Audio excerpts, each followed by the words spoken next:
الرحمن الرحیم حامدا ومصلیا اما بعد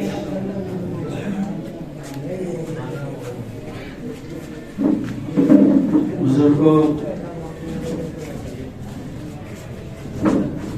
ہم لوگ ابھی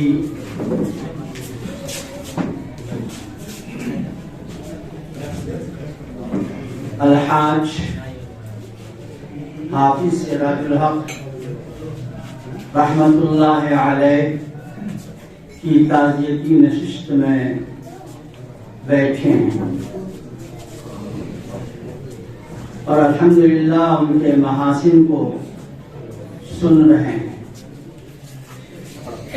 اللہ پاک ان کے محاسن کو قبول فرمائے۔ حافظ سراج الحق صاحب رحمت اللہ علیہ، سچی بات یہ ہے، یہ ان لوگوں میں تھے کہ جن کو دیکھ کر کے اللہ یاد آتا ہے۔ اللہ کے نیک بندے، اچھے بندے کی صفات میں یہ لکھا ہے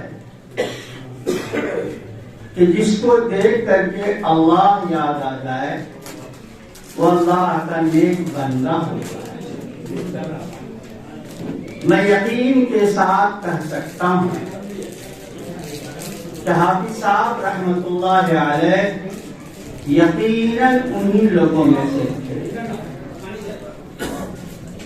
آخر کیا وجہ ہے کہ جس کسی نے بھی ایک دفعہ دیکھ لیا، ان کی نشست میں مجلس میں بیٹھ گیا، ان کی باتوں کو سن لیا، اس کے دل میں ان کی محبت بھر کر گئی۔ یہی تو اچھی ہونے کی علامت اور بہت بڑی علامت۔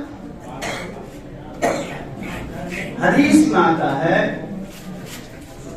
کہ جنتی جو ہوں گے وہ بھولے بھالے ہوں گے، کریم ہوں گے، اور مومن بھی بھولا بھالا ہوتا ہے، کریم ہوتا ہے۔ المؤمن غر کریم۔ میں یہ کہہ سکتا ہوں کہ الحمدللہ حافظ صاحب رحمت اللہ علیہ اس حدیث کے مصداق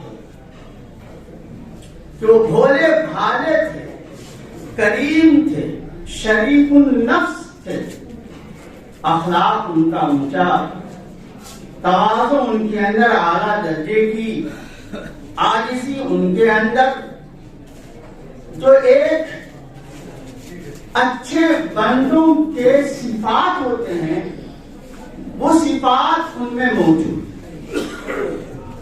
بزرگ کو یاد رکھیے، موت بے شک ایک گھبرا دینے والی چیز ہے۔ الموت الفزع الاکبر، موت ایک گھبراہٹ کی چیز ہے، وہی موت مومن کے لیے ایک تحفہ ہے۔ الموت تحفۃ المؤمن۔ آپ یقین کیجئے کہ حافظ سراج صاحب رحمت اللہ علیہ کی موت ان کے لیے تحفہ رہی ہے، تحفہ ثابت ہوئی۔ وہ اللہ کے دوست تھے، اللہ ان کا دوست تھا۔ حضرت مولانا یعقوب نقشبندی رحمت اللہ علیہ بھوپالی کی موت کا وقت جب قریب آیا تو ان کے مریدین نے، جاننے والوں نے تسلی دینا شروع کیا۔ فرمایا، میاں تم تسلی دے رہے ہو؟ اس گھڑی کا مجھے تو مدتوں سے انتظار تھا کہ کب موت کی گھڑی آئے، موت ہو، روح نکلے، ہم اپنے مالک حقیقی سے، اللہ سے، دوست سے جا ملیں۔ آپ یقین کیجئے میرے بزرگوں، حافظ سراج صاحب رحمت اللہ علیہ نے بھی موت کو گلے لگایا ہے۔ موت ان کے لیے نعمت ثابت ہوئی ہے۔